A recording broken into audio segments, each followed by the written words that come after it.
Hello again. My name is Alia Gina, and I'm the moderator for today's session. I work at the Haskayne School of Business at the Trico Foundation Social Entrepreneurship Center, and we're delighted to bring you Ask Me Anything About Social Enterprise. In 2017, the University of Calgary implemented an Indigenous engagement strategy for the journey to reconciliation. One of the aspects of this journey is to have a land acknowledgement. So today, I would like to take this opportunity to acknowledge that I am joining this virtual event from the traditional territories of the people of the Treaty 7 region in southern Alberta. The city of Calgary is also home to Métis Nation of Alberta Region 3. Some of our speakers today are joining us from Edmonton, which is Treaty 6 territory, traditional lands of First Nations and Métis people. Together with you, the participants at today's event, we acknowledge and respect to the relationships and rights of Indigenous peoples around the world, to their traditional lands, territories, waters, coastal seas, and resources, as described in the UN Declaration on Rights of the Indigenous Peoples. We have attendees from many places today, so if land acknowledgement is something you do in your home country or your city, please share that one with us. We'd love to see where you're joining us from today. Since today we have an interactive session, Ask Me Anything is an opportunity for you to ask your questions. We encourage you to turn on your camera so that we can see who we're talking to. We're also recording this session for future reference to share on our website, because if you have some questions, we're pretty sure that others do as well. Ask Me Anything About Social Enterprise is something we fondly refer to as a maze. And it's a collaboration between the organizations represented by our panelists, namely the Trico Charitable Foundation, ABC, Innovate Calgary, and the Social Enterprise Fund, and of course, the Haskayne School of Business. We're thrilled that you are here joining us today. As a reminder, though the panelists represent many years of experience within social enterprise and the ecosystem, we'd like to remind you that this is not legal advice. And without further ado, allow me to introduce our panelists. Please wave as I call your name. Jordana Armstrong, Director at Innovate Calgary. Jane Bisbee, Executive Director with Social Enterprise Fund. Brittany Kerluke, Manager of Capacity Building at Trico Charitable Foundation. And Dan Overall, Executive Director at Trico Charitable Foundation. And last but not least, Christine Spottiswoode at ABC, which is the Alberta Social Economy Ecosystem Development. And now I'd like to invite our audience, who wants to kick us off with a question? What if we kicked off? There was a question from a client or an entrepreneur to Jane via Brittany, which just shows that there is an ecosystem. And so maybe Jane, just to pass that information off to the general group, tell us about the loan flexibility and what's going on there. Well, we probably should start with Brittany's question. Do you want me to phrase it, or do you want to? Oh, she's pointing at me. Okay. So Brittany had a conversation with a client asking whether or not we can do lines of credit. While we don't do something that looks exactly like a bank line of credit where you can put money in every day and take it out every day, we do have a pretty flexible approach and can do something that looks pretty close to a line of credit.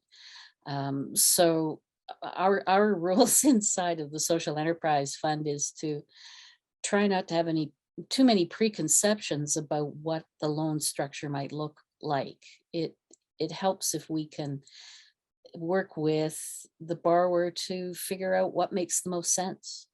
I'd rather do something that is real and reasonable and works in real time for somebody than to say, oh no, our rules don't allow that.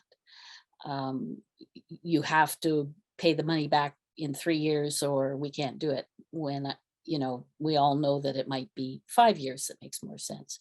So we're fairly lucky that way to be able to do that kind of thing. Jordana, how about your world?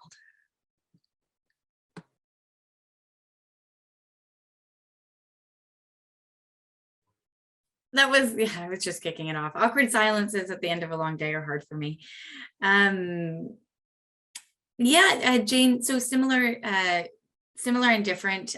We are a pre-seed investment fund. And so we do primarily equity loans and a revenue-based kind of royalty agreement, which can proxy for debt for nonprofits that are starting social enterprises that are kind of earlier stage. Is that what you meant, Jane? Can I stop you right there? You better tell us what seed means. Perfect. So in our world, pre-seed or seed stage means typically around first money in. So you've probably at this point have the foundations of a team. You certainly have a sense of your market, but you're probably still validating who that is. So early revenue, sometimes pre-revenue, but you can articulate who you think that market will be if you are pre-revenue. And what I mean by articulate who that market will be, say it's an educational company, and you come and you say, we're going to sell to parents, to teachers, and to schools. That might be too broad, and I might consider that there would be some more need for validation, but having a sense of who that kind of first customer is important. And then in terms of product, an existing prototype, and again, prototypes can look all different kinds of ways, but an idea of your product. So it's kind of post ideation phase is what we mean. So pre-seed and seed, you may have raised a little bit of money from family or friends, but you may not have raised any money at all. And we might be the first kind of investment partner in that journey for you to start kind of validating your idea. I actually have a follow-up question for you, Jordana. So you're working on the USeed Social Impact Fund that looks at some of this. And then I guess a question that I've been getting a lot offline is, does there have to be Calgary connection?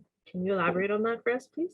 That's a great question. So impact or operations in Alberta is important. So the social impact alignment, you can have impact, ideally have impact outside of Alberta, but there is, by the nature of sort of our funders, a desire to have a substantive or demonstrable impact or operations in Alberta, meaning if you're a company founded in Alberta and you're making impact elsewhere, that's likely a fit on a case-by-case basis, which is, I know, tricky, but follow up with me if you want to. But if you are based in Alberta and your impact is demonstrably in Alberta, clear fit for the fund, clear fit for the mandate.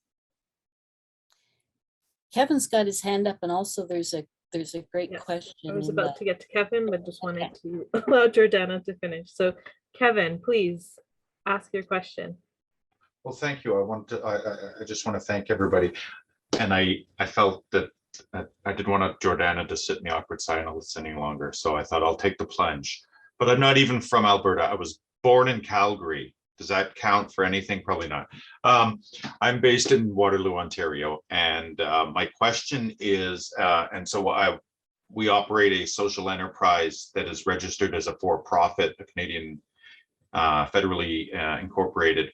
And so one of the challenges that we're having is we were deliberate in going the social enterprise for-profit versus not-for-profit, but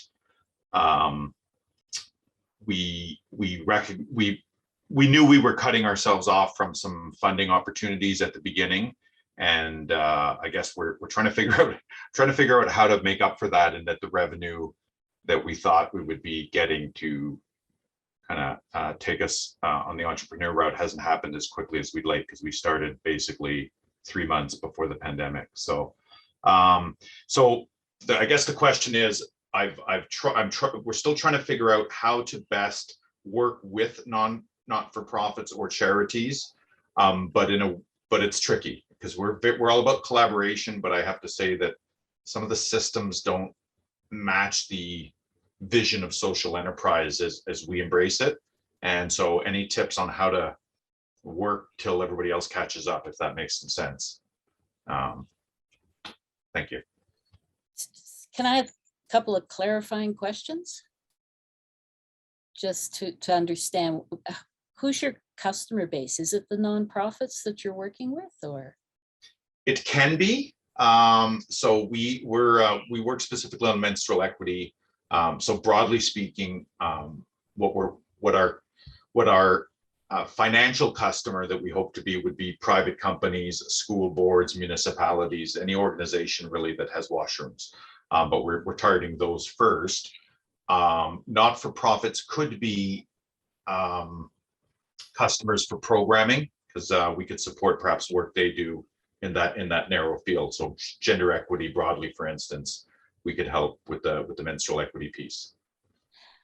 I was glad to hear you have some understanding that you make a choice about a corporate structure, and then that can cut certain things off. That's, I mean, to me, and this is, I mean, just to repeat the warning earlier, we're not lawyers, but to me, when I'm looking at an investment, I look to see whether or not the organization has chosen their corporate structure with an understanding of the pros and cons, and does it actually serve what they're trying to do.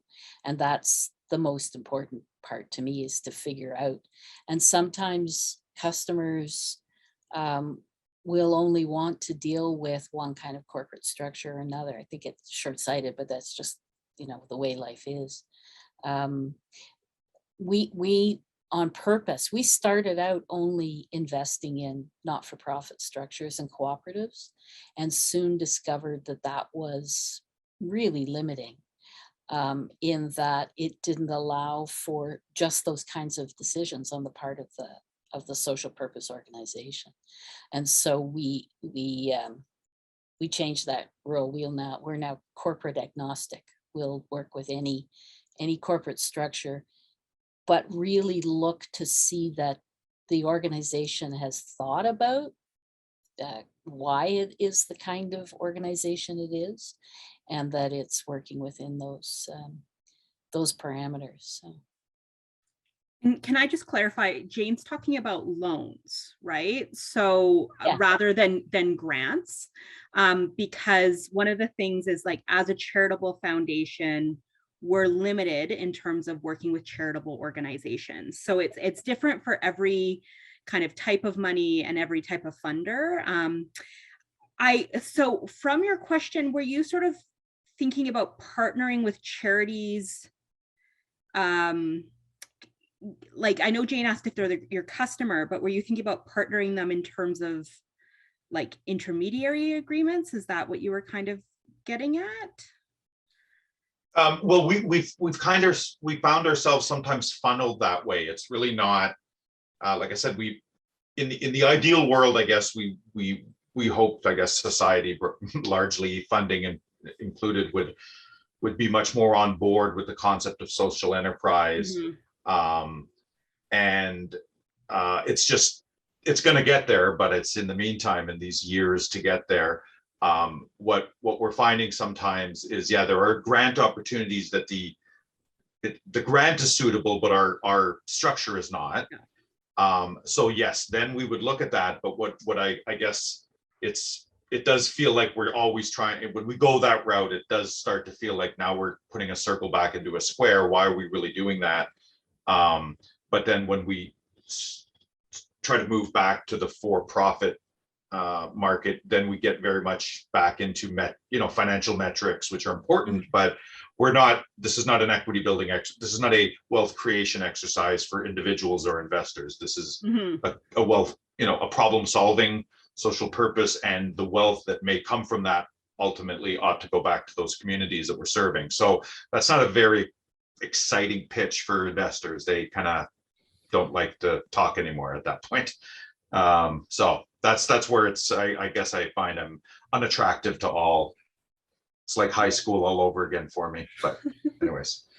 Well, and what I would flag is just like to be really clear, and work with like CRA to figure out, like, if you are looking at doing any fiscal agent agreements or partnerships, to make sure they make sense, because they can be quite they look kind of easy on the surface, but they're actually quite tricky. So we as a charitable foundation, we actually don't go that route anymore. And it really depends on the organization. I know some other bigger organizations that still allow those types of agreements. So I think it just sort of depends on the funder, but I would just flag that is that you always just want to make sure that you're doing your due diligence when you're talking about like partnering with other organizations and stuff like that. Yeah. Brittany's absolutely right about that. But I'll just say, I wish it wasn't so. I wish we would get to the point where the corporate structures weren't limiting what needs to be happened. But that's a big paradigm shift for a lot of people thinking, and rules that have got to be addressed. And I'm got a file folder. I'm starting to put things in it, and I think I'm going to need to write a briefing paper. So I'm not sure any of this will ever really fix, but I can feel your pain. I don't know if you took a look at not-for-profit corporations, because that's another structure which might be interesting to you. But yeah, it's a huge challenge that needs to be addressed, I think. I think I'd also like to tease out, I don't think it's the social enterprise that's the problem. It's the issue of profitability. So whether you're a social enterprise or not, if you're looking at organizations like charities that can't fund you unless you're charitable, that's the problem, not whether you're a social enterprise or not. If you're looking at schools and stuff like that, that might be worried about profitability, that's the challenge. If you're looking at investors who aren't seeing that you're generating enough money, like I guarantee you, if you were about social impact, plus you're adding some additional billions, investors would not be worried about your social impact stuff, right? So you have to look at not whether you're a social enterprise per se, but whether your legal structure kind of fits the type of model that you have that is blending the social and the entrepreneurial. So, and I don't want to put you on the spot, but it would be interesting because we get this all the time in terms of, what structure should I be? And we sense that people kind of jump into structure earlier than they need to, and they haven't had conversations with either potential funders or potential customers about how they would feel about legal structure.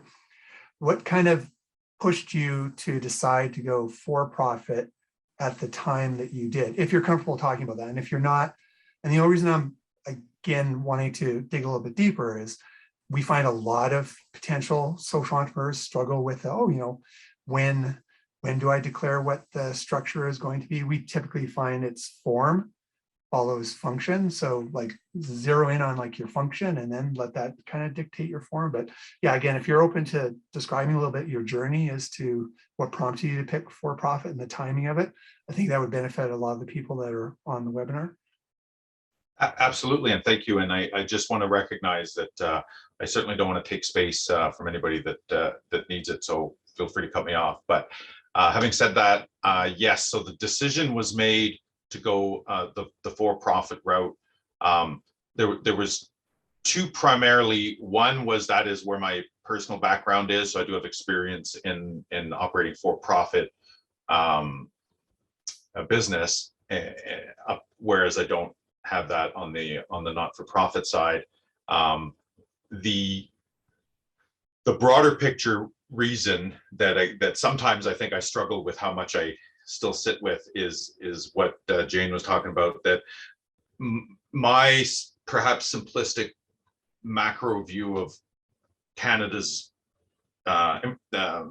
ecosystem is that it's a fixed pie that's available for not-for-profit charitable, and it's a shrinking fixed pie. And so and this may come across a little wrong, it's well intended, and I think it's important I say it, but to have then another old white guy that's already done stuff show up and say, hey, I've got an idea to fix things, I'm going to jump into this overcrowded pool and ask for the same money that everybody else is asking for to serve groups that are severely underfunded and severely underserved from a gender, race, trans, and a whole bunch of other intersectionalities. Honestly, that's my biggest issue with it. I don't want to jump into that pie there. I want to go build a bigger pie, take money out of the existing for-profit world that's quite frankly overflowing with it. and shift it. So that's maybe putting a lot on my back, because we're not sized to have that kind of impact. But ultimately, that's the reasoning, I guess. Yeah.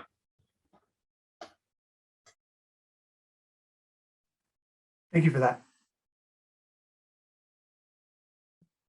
I would suggest that nothing that you've learned as a for-profit doesn't apply day to day in every single nonprofit.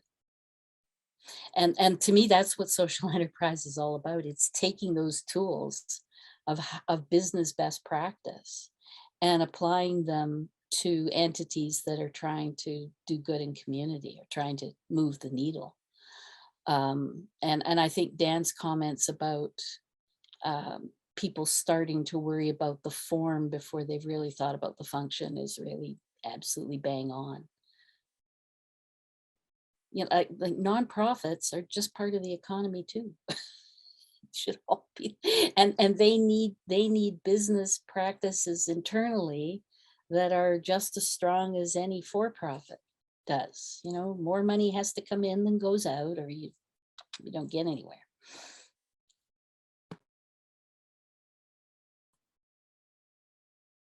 I think a lot of good things were said, and I just want to echo one point and add one small tiny point. So just echoing what my colleagues here today have said, really looking at where's the pull coming from. It could be from a customer, but user perspective. So going back to that from a first principle perspective, what's the business model? And again, I use that word business model in the same context that Jane just mentioned, thinking that nonprofits potentially have a business too, if you're serving government or you're serving foundations, or you're serving kind of fee for service, kind of traditional earned revenue kind of client. And then the other thing I would just offer, and I know there are actually other entrepreneurs on the call who have struggled with the same problem of identity in terms of trying to solve a social problem that really is a public value issue. And so it's hard, it's interesting, or it's a dance to solve it in a private market context. But I have seen utilization of sort of a blended structure as well, where you can have a for-profit and a nonprofit. And so governance is the other thing that factors in, but starting with business model, then thinking about how can you govern, and then your legal structure follows. So I just wanted to echo the folks' comments today and just summarize it in a way. Thanks so much, Jordana, for calling out our participants that are here, not calling out in a negative way, but acknowledging them. If you want to share, if you want to share your story in the chat, we'd love to hear from you. And Kevin, thanks for launching us with the first question. Any follow-up questions for the team before I move on?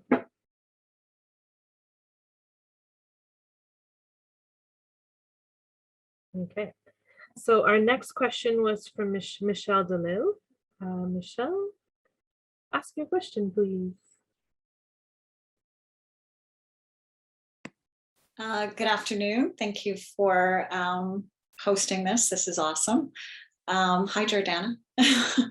I just wanted to ask, we found ourselves in an interesting scenario. So we've been successful in attracting a graduate developer team for a capstone project throughout the US. They represent 6 different states. And these capstone students have developed one of our games. So we worked together for the past year, and the game is about to launch. And they're interested in showcasing it in a few of their states in the US, and potentially having us dovetail into a contract through the Department of Defense, which is kind of interesting. It's a financial literacy education game. I have no idea how to deal with cross-border digital exports. Does anyone know how they can help us or direct me? Number one, get a really good lawyer who knows that stuff. You're going to need some really strong legal support around intellectual property laws and all that kind of stuff, and who owns the game and the intellectual property inherent in that. Mhm. That would be the first and probably most important thing. And Oh, you mean with the developers? We've already nailed that down. So Okay. we So- own, we own everything. Yes. okay, but even the export across the borders and how Export Canada, I would talk to too. Okay.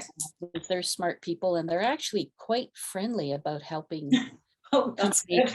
develop.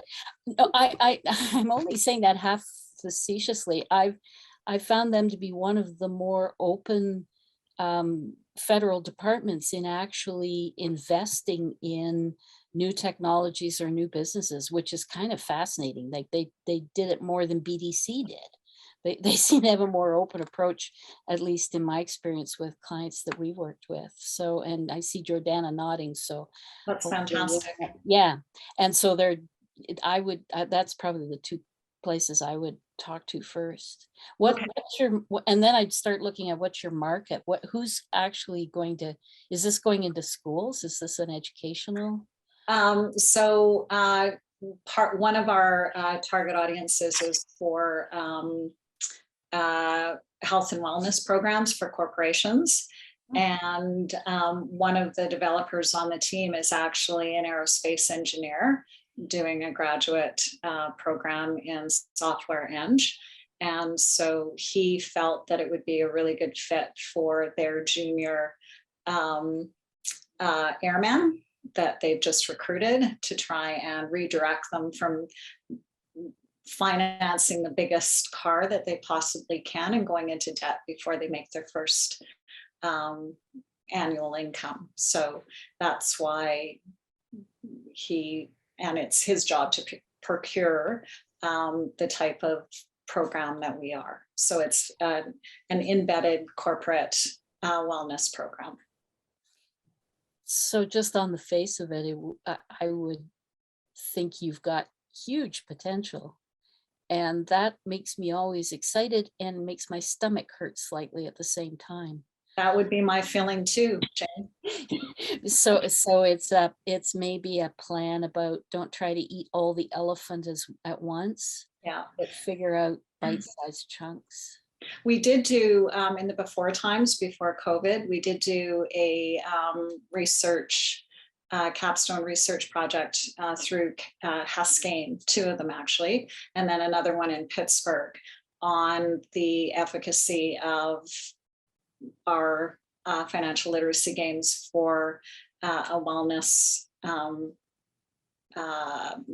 demographic. And we came out quite highly rated in those focus studies and research assignments. So yeah, it's just, I don't know anything about exporting, so I don't even know what I don't know. Yeah. Jordana's probably way more useful to you than I am, although I will say one thing is I hope what you're doing ends up in as something that happens in schools, because way too many kids have no financial literacy, even though You're preaching to the choir. Even though I would never suggest somebody go into trying to provide educational materials to the education system, because it's a nightmare. Well, we did do the RFP for a recent, the Alberta, the second iteration of the curriculum, and they were interested, but they chose Dragon's Den group that, anyway, I'm not gonna say more than that, but they chose what they chose in their wisdom, but it was a friend of a friend, so. Well, if you'll have corporations to go after, so that. Mm-hmm. I do know private schools. We did research in the US and private schools in, I think there were 24 states that were researched, and they were all interested. So it's just a matter of reach. That's very, very difficult. And I don't know, Jane, I wouldn't say that I know I can say more than you on this topic, but I did want to point out, Michelle, that Lynn Sutherland is also on the call with IRAP, and her area of expertise is around digital. And so will again echo Jane's point. The Export Development Canada's surprise, I don't know why it's surprising, but are great to work with. I've heard great things from clients, and I'm sure Lynn is well connected with those folks, but also would have a different perspective probably on digital exports. I've poked her, but she's not answering. Lynn, do you want to come off mute and make a comment? I heard my name. Can you hear me? Yeah, we can hear you. And Lynn, actually, you're someone I've wanted to talk to for a very long time. I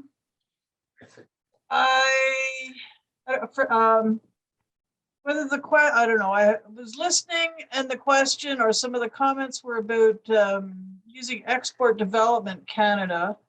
To some extent, I would think that they're primarily an insurer if you're going to be exporting hard goods, although they have a variety of programs.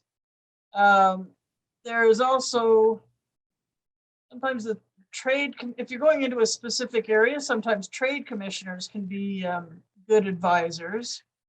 But I don't know specifically what your challenge is. So I'm not going to necessarily answer it right online at this point, but I will, if you want to, digital exports. People export things. I don't know what the issue is at all, but I work with companies that produce software, games, as you mentioned, or educational games. They all consider themselves almost international companies from the get-go. There aren't a lot of barriers to export. There's different tax laws if you're selling into different jurisdictions. So I can provide my email if you have a specific challenge that you want to send to me. I'll do that. I'll address it offline, unless you want to articulate it more specifically right now. I'm willing to try to answer.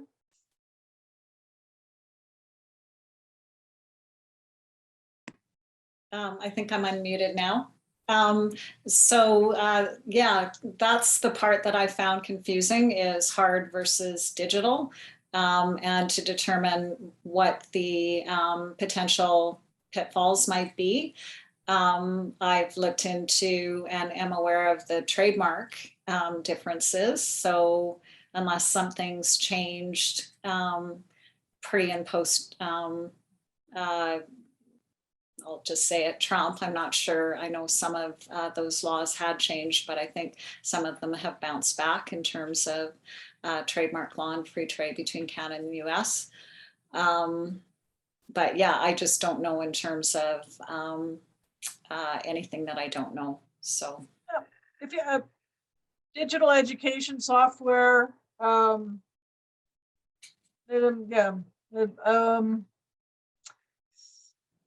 of the barriers might be if you're selling to children, then you may have to comply with certain kinds of privacy laws in various the jurisdictions that you're going into. Or there's lots of different things to consider, but there's no big barriers to trade off the top of my head. okay, gotcha. Thank you. Okay. I love that this just happened. I think this is what we always hope for with this conversation, that it's, yes, there's the panel, but there's experts in the room that we like to connect together. So thank you so much. We had a question earlier. I think it was directed to the audience, but I'd like to ask it to our panel. In your experience, since you've worked with so many social entrepreneurs and startups, what have you found creates or helps people come up with their idea? What's their starting point?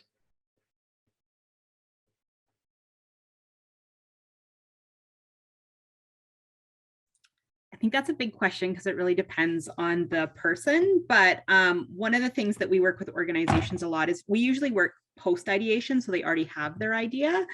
But for a lot of the people that we work with, it's something they're really passionate about. So something that's driving them, their why, and then working to really understand that problem. So you'll see some organizations that use, for example, like the Impact Gaps Canvas, which looks at what has been done in that area as a way for organizations to kind of situate what they're passionate about, but what has been tried and what has and hasn't worked in the past. And then the other piece is then really thinking about how am I going to achieve that, right? So if it's a social impact you're looking at, what makes sense for you to sort of work towards that social issue and working towards that why that you have, the goals that you have. In some cases, it's not social entrepreneurship. It might not be using markets for social good. There's other ways to have social impact. So what we find is a lot of organizations, they have a toolkit and they have a number of different ways they can get at a social issue. And it's really deciding what is the best route for you to kind of move up towards those goals and start addressing those goals. And for social entrepreneurship, it's really thinking for a lot of those organizations is that it might be a way in which they can have a different type of impact than maybe they were having through grants or it's sort of traditional routes. So there's a lot of pieces that come into that. But a lot of the time it starts with something somebody's really passionate about and wants to see change.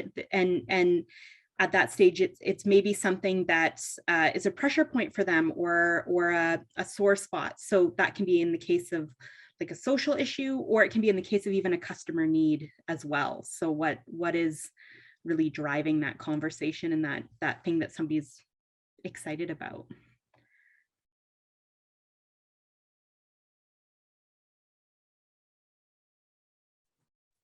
Just to build on Brittany's answer.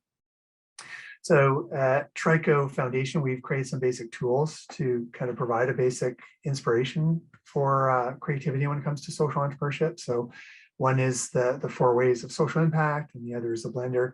And then we just have tons and tons of examples of social entrepreneurs who not only start out with a cool idea, but you can then see how their idea evolved. And I'm a big believer. I just find it so inspirational and gets kind of my wheels clicking to see how others have been creative. So there's tons of resources on the Trico Foundation website that will give you examples of how creative other people have been, just in case that inspires you. I just want to add like a little pragmatic one from the arts, which some folks have probably read this book, A Technique for Producing Ideas, but it's a fun one, light read. But some of the serial entrepreneurs I know in the community literally just keep a running list of ideas that they come across, and one might be relevant at this moment, but not relevant at this moment, but relevant down the line. And so if you find yourself kind of inkling or wondering about how to fix a problem, keep track of those things as well. And then, as Dan said, there are tools or ways to kind of sift through those as you think about what you want your entrepreneurial journey to look like. All practical suggestions and absolutely true, but I've also seen absolute fury work. People who have seen a thing and just want to fix it, fury or frustration. And those can be helpful in a way as long as you can direct them through things like the self-analysis tools that Dan was talking about, because you'll need that. But boy, sometimes fury can fuel and give you the kind of energy level you'll need as an entrepreneur to get a thing done. Yeah, and I would just say, going to that, is also always keep in mind that like not every idea is the best idea or is gonna turn into what you think it is. So Jane always talks about willing to admit that your baby might be ugly, right? Sort of understanding that. and then thinking through, how do you validate that idea, right? Because it might be something you're really passionate about and the people around you are really passionate about, but it doesn't mean that it's maybe something that has a market, or it's something that's a big enough customer need in order to sort of move it forward in terms of customer groups. So that idea of flexibility, and then we talk a lot about friendly wise skeptics, but having people who will kind of call you out on your assumptions and help support you and build that, but also maybe help you overcome some of those blind spots, because I think it's your baby and you're really excited about it, but it's not always pretty. Yeah, that's one self-discipline that I think it's interesting that as I understand it, is taught within business schools, but it's not a skill or something that we say to nonprofit organizations, that they need to have that same self-discipline around what they're doing. So once you understand the baby's ugly, you may have to let it go. It may be something that just can't find its place in the world. Or you harness your frustration and your fury about the injustice and you decide you're just going to make it work somehow. But it's a balancing act that you need to enter into consciously. Brittany, I was hoping you'd talk about friendly wise skeptics. That's been on my mind all day today. And I was going to prompt a question for you to say it. So there you go. You did it. In the work that I do with the students, we often talk about not being too problem focused. And then we also talk about programs like Map the System, understanding what problems are and doing a deep dive before you get to the solution. So I'm wondering, in your opinion, at what point is it, have you done enough research and say, okay, I can look at a problem, like I can try to fix it now? At what point do you stop just doing the research and move into action?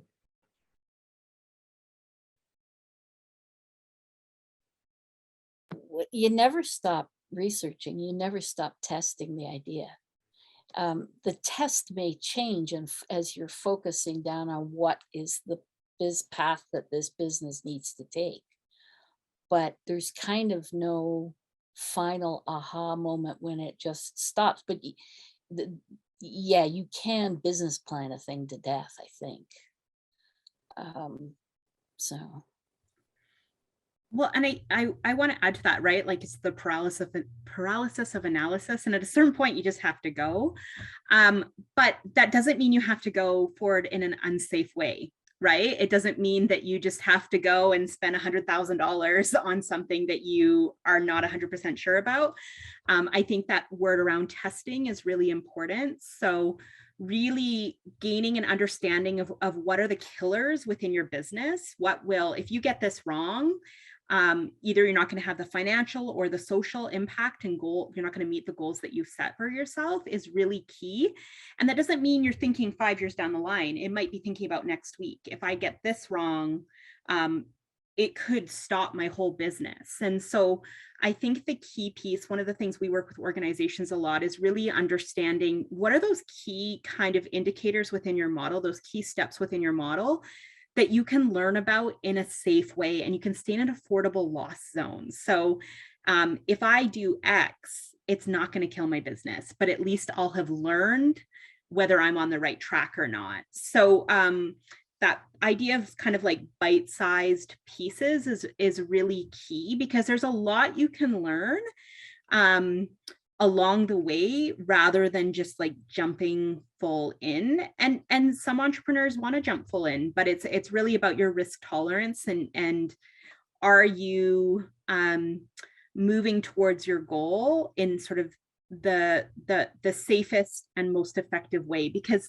everybody has limited resources, right? And not only financial resources, and you're talking about working on a social issue that you want to get right, but also your time. So how do you learn and move your idea as safely and as effectively as possible? So that's one of the things that we work with in our assess tools, is helping organizations understand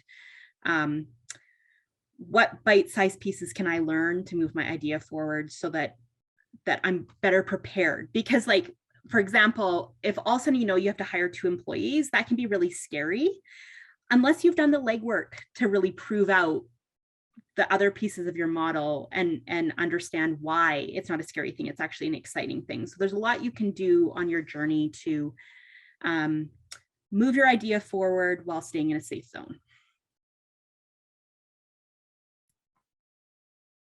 I would just add something that I think builds a little bit in a different direction. Maybe I can tee up us to have a conversation about mindsets, Dan, because I think mindsets are really important here. But especially when we're working in social systems that affect human lives, I think it's really important for social entrepreneurs to hold this concept of the possibility of having a shadow in their innovation or their intervention. So you're meaning to create positive impact, and sometimes unintentionally there are consequences that emerge that we weren't able to predict. And I think that's that learning mindset and that experimentation mindset that folks are kind of naming here today. And I think Tom Shoes is a really great example of that. Tom Shoes' model, I can't speak to Blake McCoskey's intentions when he started the business, but over time, the buy one, give one model demonstrated to have negative impacts in communities where they were giving away Tom Shoes for a number of different reasons. And there was a lot of criticism of the model in the international development community. Unfortunately, criticism for years. Tom Shoes eventually did pivot their model. They now also do investments in capacity building for social entrepreneurs. But I think just being aware that sometimes we have unintended consequences, and then being able to sift through that, the signals and the noise to really think about, is my model having this effect, or are there tweaks that I can make, is particularly important in the social entrepreneurship context. So I'll just add that piece. Yeah, I was really curious about that piece because as we talk to students, and that's the role I play right now, we talk about Toms, but you want to avoid that. But how do you can't even know it all. And so I worry that, we're teaching students to solve problems, but that awareness is very important, and keep asking, are we doing the right thing? I like this reframe that you have, a shadow in the intervention. It's a bit of an overstatement. Sorry, Jane, do you want to go ahead? Or? But if you, again, this is an overstatement, but it's like a good starting. If you embrace curiosity, empathy, and humility, and never lose sight of those, they typically can be your guide to respond to things as they develop. There's also, I find at times an assumption that the problems are all far away, right? That we're going to solve a problem and we're going to solve it in India or Africa or Nepal. We're going to get clean water for Nepal. Well, maybe we should look closer to home and solve problems closer to home that we know of as a place to start.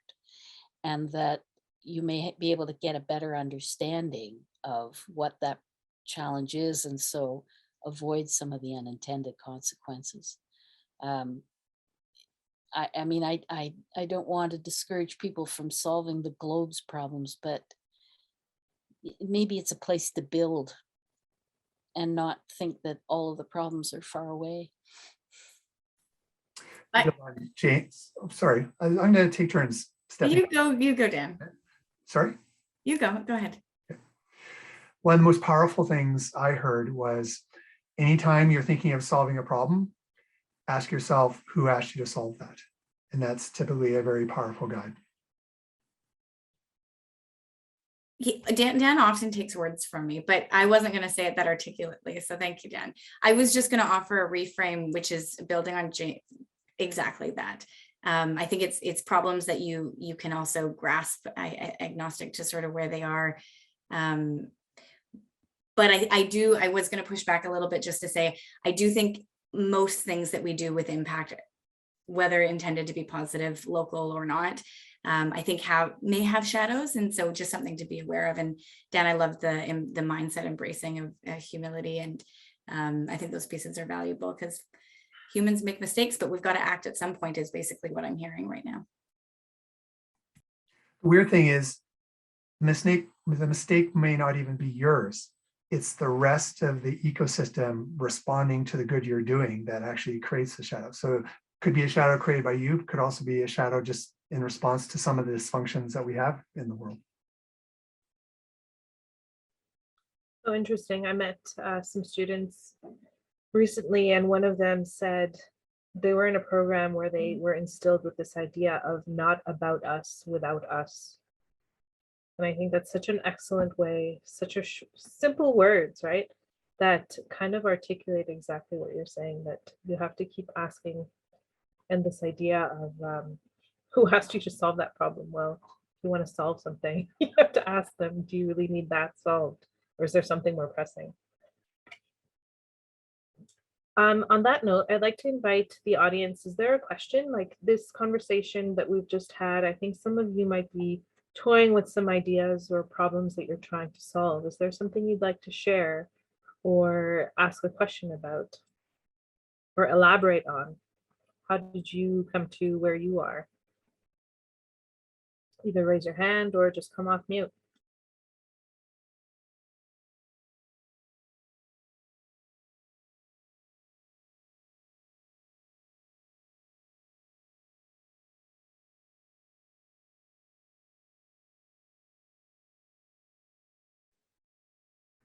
So true, Jane. This session really only works if our audience members participate and ask us questions.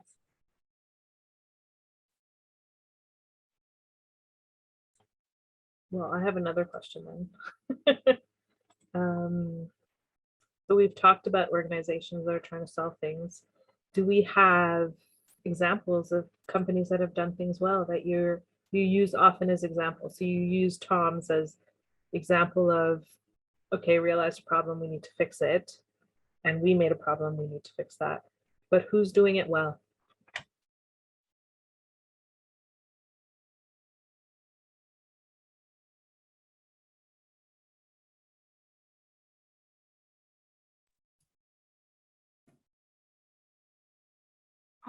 I'll go first, just because I think yeah, I think there are a lot of folks that are doing it well in a lot of different contexts. One of the examples of a company I like to use because I know them well, have worked with them before, but what I like about the model is that it's just good business. It happens to have social impact, but it's also just a really good business model. But an organization called BioLite out of New York developed a clean cook stove technology that allowed the kind of differential in temperature to create electricity. So this is cool for outdoor enthusiasts, people who are going hiking and camping. You can take your little cook stove with you, collect twigs and stuff like that from around your camping area, and then charge your GPS or your cell phone or your camera or whatever it is. But they also had this huge potential for impact because indoor air pollution is one of the large kind of killers of folks in rural and remote communities globally. And so because they had this market in the North American kind of Western Europe context, they were actually able to subsidize the cost of distributing these cook stoves, which had thinner margins in lower income countries. That's where the impact is, but it's a nice business model because they're able to earn profits, they're able to redistribute those profits to sort of scale up their impact in other places. And then their international operations also become financially sustainable over time. I don't know if they're there yet. They weren't there when I knew them better, but I love that example. Again, like I said, just because it's good business and something this group talks about a lot, but at the end of the day, if you're really creating value, we can call it social enterprise, we can call it something else, but yeah, focusing on just creating value for your end users, your end customers, I think is just good business practice. So that's one example. I would love to, there's some more out there, but I'll share with the group first. Yeah, I'll just talk about this sort of more generally, but I think that the piece, one of the things that we work on is that there's different ways to have impact, and business models have impact in different ways. So there's a lot of debate about what is a social enterprise and what isn't a social enterprise, but no one social not every social enterprise is going to have impact in the same way, and that's one of the really cool things about the potential of this space. So you look at some organizations who maybe are using buy one, give one models, they're using their profits in order to donate something, or you look at somebody who's maybe operationally doing something that is having a social impact, or in some cases you have a product that is actually having an impact itself on the social problem they're looking to address.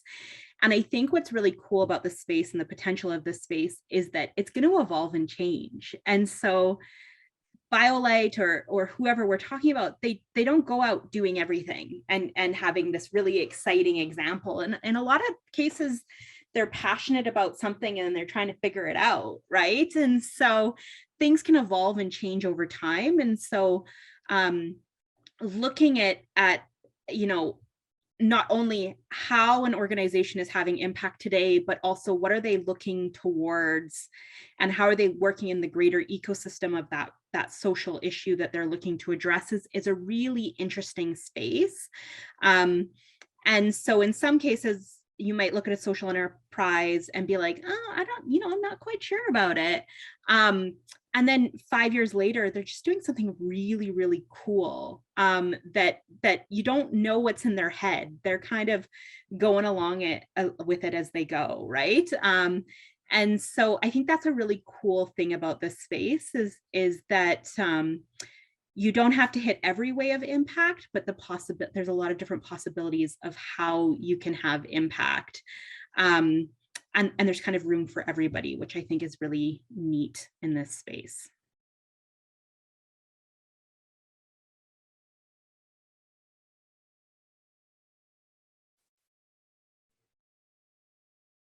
Your turn. Sorry, did you? Jordana, you came off mute. I'll let you go first. I told you folks, awkward silence. I'm going to let Jane go. No, I was just asking whether she said my name. Go ahead. I was just going to say I agree with Brittany, and I never recommend folks. This is my Jordana's personal opinion. Folks may disagree, but I don't necessarily recommend people pursue a B Corp certification. But I think the B Corp assessment, which is a free thing you can do online, is a really neat tool to just look at different ways to increase your impact. To Brittany's point, like there are lots of different ways to create impact. We usually think through our product or service, but the B Corp tool asks you questions about governance and environmental sustainability and all these other ways you can integrate impact. So just a comment. Well, because I can't deal with awkward silences today, I guess. Jane, go ahead. I was just going to, I'll follow on with that comment around a 360-degree mission. It's not like I've had people come and say, well, we're a social enterprise piece. We give 10% of our profits to a charitable activity, or we donate product and services. To me, it's a deeper thing, but that is because that's the range that we as a fund want to work within. We look for more than one thing. Some people might accept, yeah, that's social enterprise, and we're happy to work in that area on the spectrum.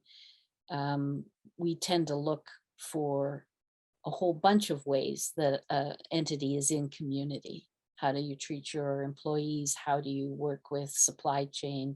How you work with the environment? A whole number of things, and not just one. But that changes depending on who the entity is and how you're working with them. So I did see we had a hand up, but now it's disappeared. We did. I talked to her. Oh, okay. Just after we finish this round of questions, we'll get to her. So Dan. Oh, I could probably spend the rest of today's session giving like examples. So fine to move on to other questions. Fine to fill in any time slot we need for telling about examples. Okay, so we may come back to you then. Can I just Yeah. add, I think just building off Jane's point, is one of the things we talk about a lot is that there's great examples of social enterprises. And so like bringing to light ones that have really exciting blends of the social and entrepreneurial is key, because oftentimes we're exposed to examples of, hey, we give 10% of our profit to this cause. So sort of buy one, give one models, or we're a social enterprise because we hire an individual with a barrier to employment or something like that. And I think one of the key things about this conversation is to say, those are kind of like the examples that we're seeing right now, but there's so much potential in this space that social entrepreneurship can go further.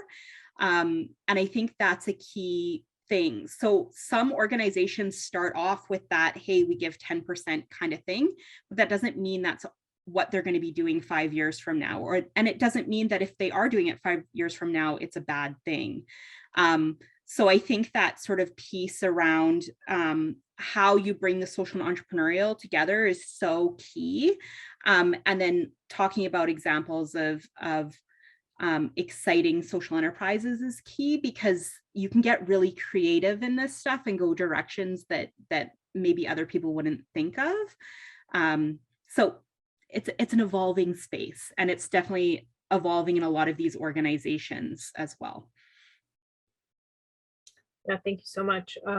What I find interesting also is that organizations that are doing these things don't always identify with the term social enterprise. And so they're doing all this great work, but they don't associate with the label, but they're still doing it, which is so important. Joanne, over to you. You had your question, so please. Great, thanks. So I had a question about scaling and social enterprises and scaling. So it's a topic we're discussing in my team. Hint, it's in Jordana's team. So I was curious about your thoughts on how you define sort of scaling. So there's different conversations going around that I'm becoming familiar with, right? There's this idea of scaling out, scaling up, scaling deep. There's a new book that came out called The Voltage Effect by John List that looked really interesting. And he's trying to think about why do some good ideas take off and some don't, particularly socially oriented ideas. So just curious, for my own edification, sort of what your thoughts are on scaling social enterprise and what that looks like for you.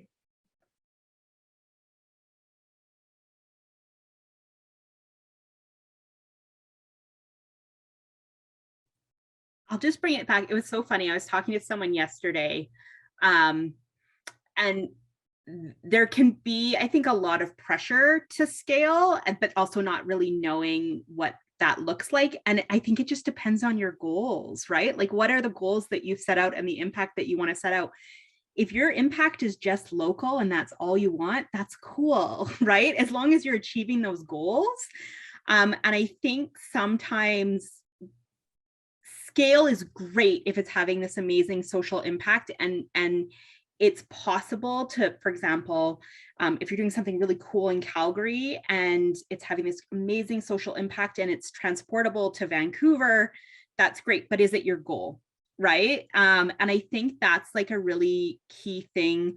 Is I think especially with students, I'm hearing a lot lately of, okay, well, how are you going to have this like huge impact in the scale? And I think it just depends on the person about what that scale looks like. That's where I'm at with scale right now, is that it really depends on what your goals are and what makes sense for those goals. Because if you want to keep it local, right? If you want to focus on one group, maybe that's what makes sense for you. And because as you start looking about scale, you start talking about bigger operations, bigger teams, like there's huge impacts throughout your whole organization. So I think it's what makes sense for the goal and the vision that you have. Yeah, that is, I think, is absolutely perfect way to describe it. I didn't know there was a theory of scaling. That's news to me. I'm going to have to go and do some reading. And I will make an observation that I think sometimes there are, I don't know how, maybe fads is a way to describe it, about what's the next thing you have to do. I end up being puzzled sometimes by people coming to me who are talking about the raise they're going to do. They're going to raise a whole bunch of money. Jordana's laughing because it becomes a means unto itself. It's not really about growing their company. It's because they've been told they should raise a whole lot of money. And that by raising a pile of money, you're somehow successful. To me, that's, that's just puzzling. And I hope that scale, when I think about scaling or talk about it, it's about how do you get better at what you do? Can you, it is the investment that you're looking for and the funds you're looking for going to allow you to do something to get better at your work? And that may be at a local level. It might mean that you work better in your community, that you can actually within your organization pay your people what they deserve, have them and not always be trying to be on the edge of collapse, as it were. So to me, scaling is how do you get your operation, how do you right size it to whatever it is that its goal is in community, and maybe it has the potential to grow bigger than that. But how do you do it in a way that's logical and best for everybody in the room, and that doesn't crash and burn it? So I'm going to have to go and do some research about theories of scaling. But to me, it's kind of, it's one of those buzzwords from the business world that gets adapted into this and maybe needs to be poked a little bit about its assumptions.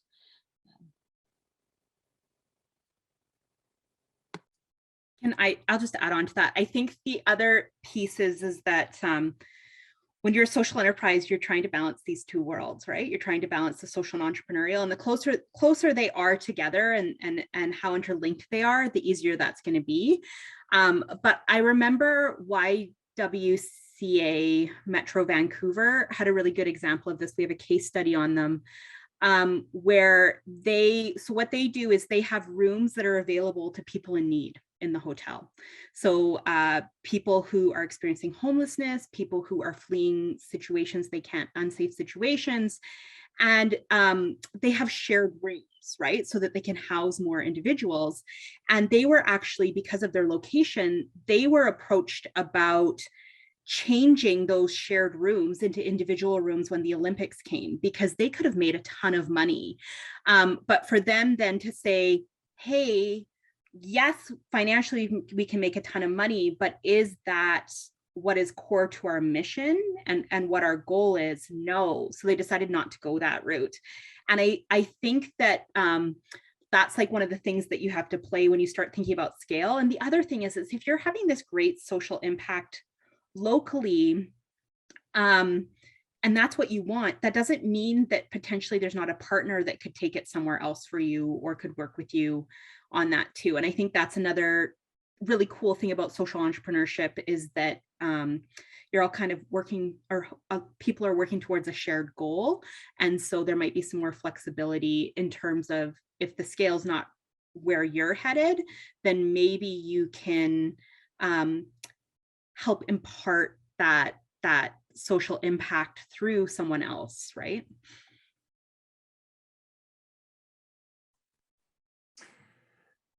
I think the overwhelming statistics are that if you're a social enterprise or a business and you fail, it's because of one of two things. One, you don't have any customers, or two, you've grown too fast too soon. So as great as scaling can be, it can be like a really, really fraught conversation, and you have to be sure that it's right for you. It can be profoundly dangerous to the vitality of any momentum that you have. And I just want to add, just going directly back to Brittany's point, and I mean, Joanne, you and I talk a lot about this, but I think a lot of social entrepreneurs lose track of this fact that it's the social problem really that we're looking at solving, and it's not necessarily our organizational context. And I know, Joanne, that wasn't what your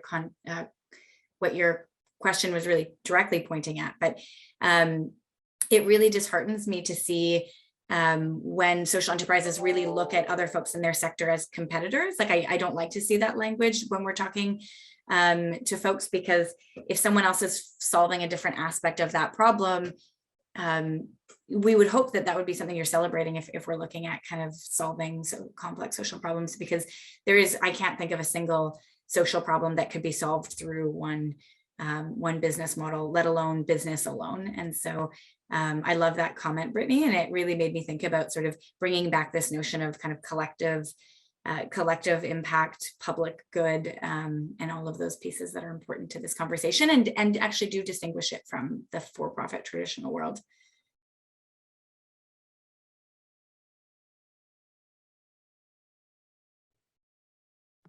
It's a whole area, actually, the whole mission over money or money over mission, that is really challenging for organizations.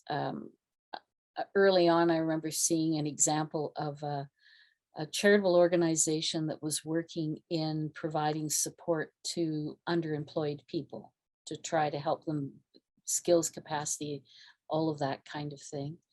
And they started a business, or they started a business on the side to help employ the people that they were training about how to work in a job.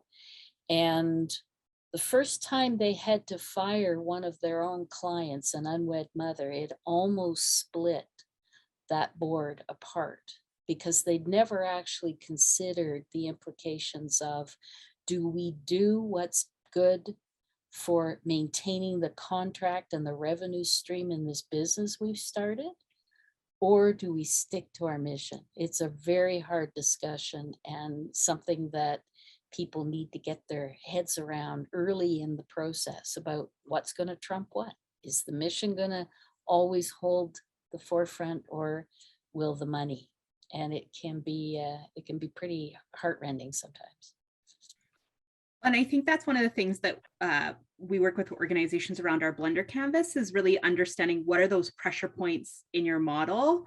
By having your social mission, there might be some additional things that you have to think about that your competitors don't think about. And so it's always about, like, how do you balance those? And the closer and more integrated they are, the less pressure points you're gonna have, right? There's gonna be less, I mean, you're always balancing in a business. You're always trying to figure out, hey, do I do this or do I do this? And I remember an example of, it was a recycling facility, right? I can't remember where I read this, but it was a recycling facility, and they were really thinking about, like, if we're working with individuals and we're providing jobs to individuals with barriers to employment,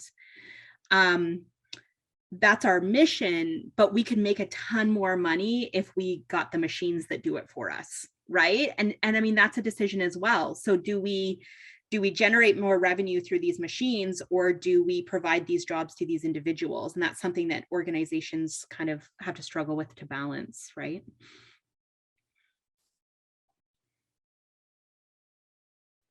So much, Joanne, for the question. Any follow-up questions? Or lots of things to think about now?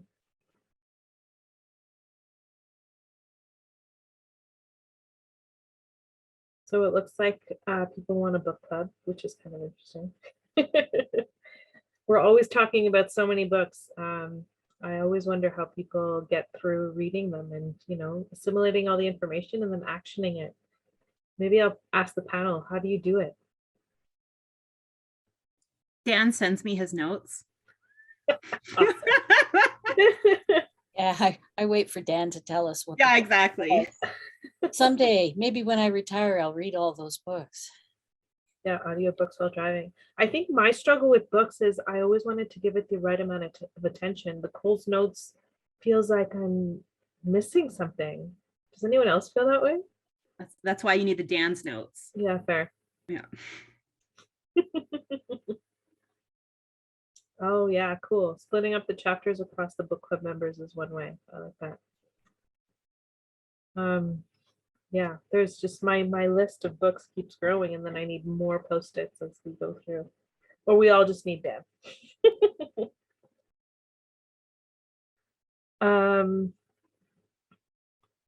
Yeah, so sorry, a few of our speakers are not feeling well, so they've gone off camera. They're in the background in case we really need them, so not to worry. A lot of the conversation today has been making me think about how this term of social purpose organization is coming up. And we, in this conversation, are talking about social impact or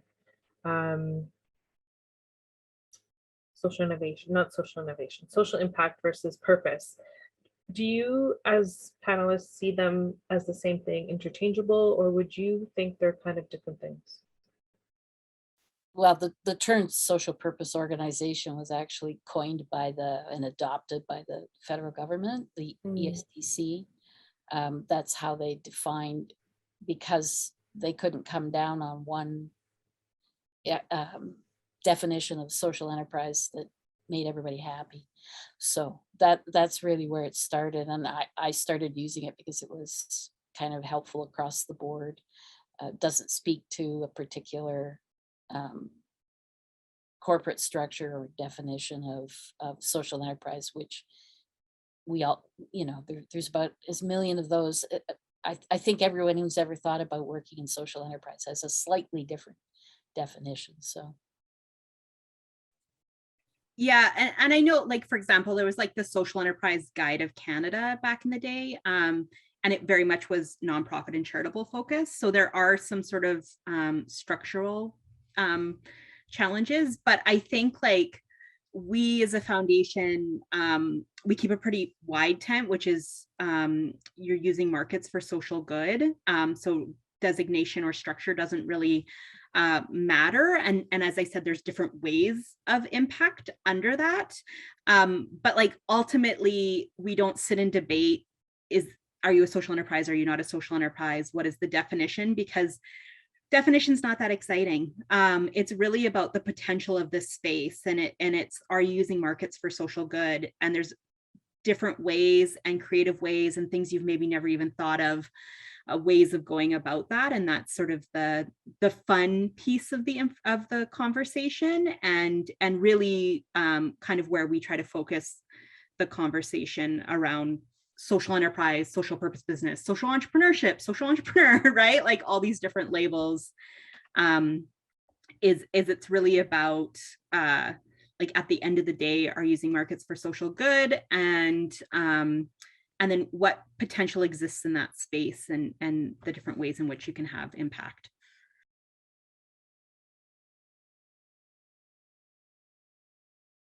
I keep trying to memorize Dan's definition, but I don't quite get it. You gotta share it. Oh, don't memorize the definition, memorize the potential question. So definition is using business models, so selling a product or service to solve a social problem, which is a riff off of, it's a simpler version of, I think, the Canadian finance definition that you use. But the key is the potential question. So that was like the definition. The potential question is, how far can we go in solving the world's problems if we fully harness the power of business models to serve social impact? That's the exciting conversation, and that's the one we should be having. I think you need to say it one more time. I'll simplify it. So the potential question is, how could we fully harness the power of business models to serve social impact? The conversation we should be having and investigating. Yeah. Wow. Food for thought. Glad we solved that. Now let's just get on with it. You have the answer in your back pocket, don't you? I don't, but it's an exciting process. And I build on Brittany's point. The challenge with definitions is they bog down into these archaic debates, right? So again, just to focus on the why and what you're wanting to do and what you're trying to accomplish, and create social enterprise conversation and space that empowers you on your journey to take business models as far as you can go in serving social impact is just such more of a liberating, powerful conversation than, well, hey, is this a social enterprise? What if I did this? Would it be a social enterprise then? And the just disagreements when you talk to someone about, is this a social enterprise? Is this not a social enterprise? Like everybody has a different idea. And so you're never, it's kind of a lost cause, we found. Just put a cherry on the sundae. So we, in our materials, we give the example of a definition of a car. So I bet a lot of people here drive cars, bet you don't know the official definition. Just shows you definition is not that powerful. But what the definition of a car does include is it says it can transport a small amount of people. So just think of how long we could debate what's a small amount of people. Is it 7? Is it 8? Like, who cares? And just to top off that example, the definition of a car does not in any way signify the two most exciting conversations about cars right now, which is robotic vehicles and electric vehicles, right? So the exciting parts of the conversations are not in the definition stuff. It's the what we want to do with the definition, where we want to take the idea. So this is my final plug for that. Let's move the social entrepreneurship, social purpose conversation, not to what it is, but where we want to take it. Such a great example of something that we all know. We know what it means. We know we can picture it and we can do it. We can use it. And so thanks for making something complex actually very simple. So with that, I'd like to bring our session to a close. Before I say goodbye and say thank you for all of you for being here, we'll just do a quick roundtable.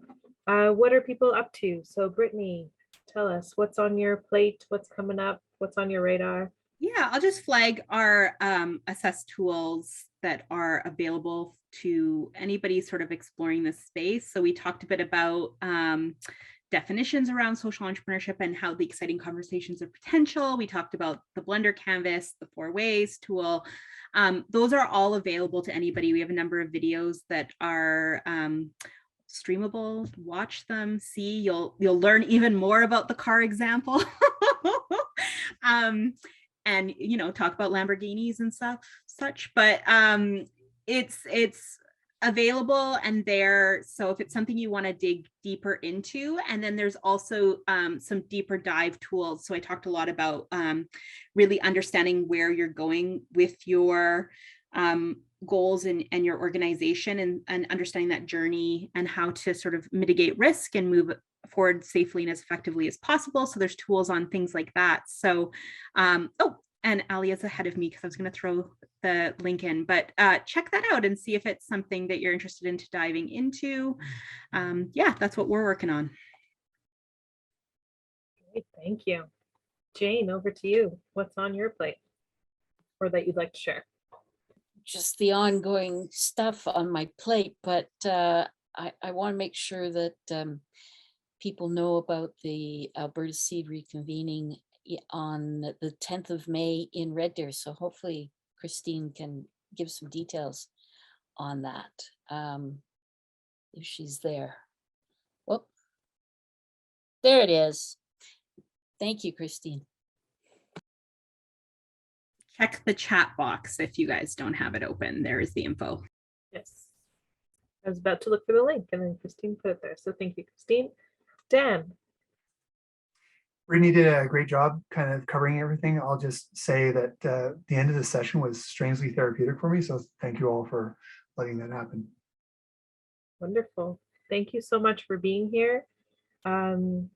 Without you, we can't have these fun conversations. So keep coming, tell your friends, and we look forward to seeing you in May.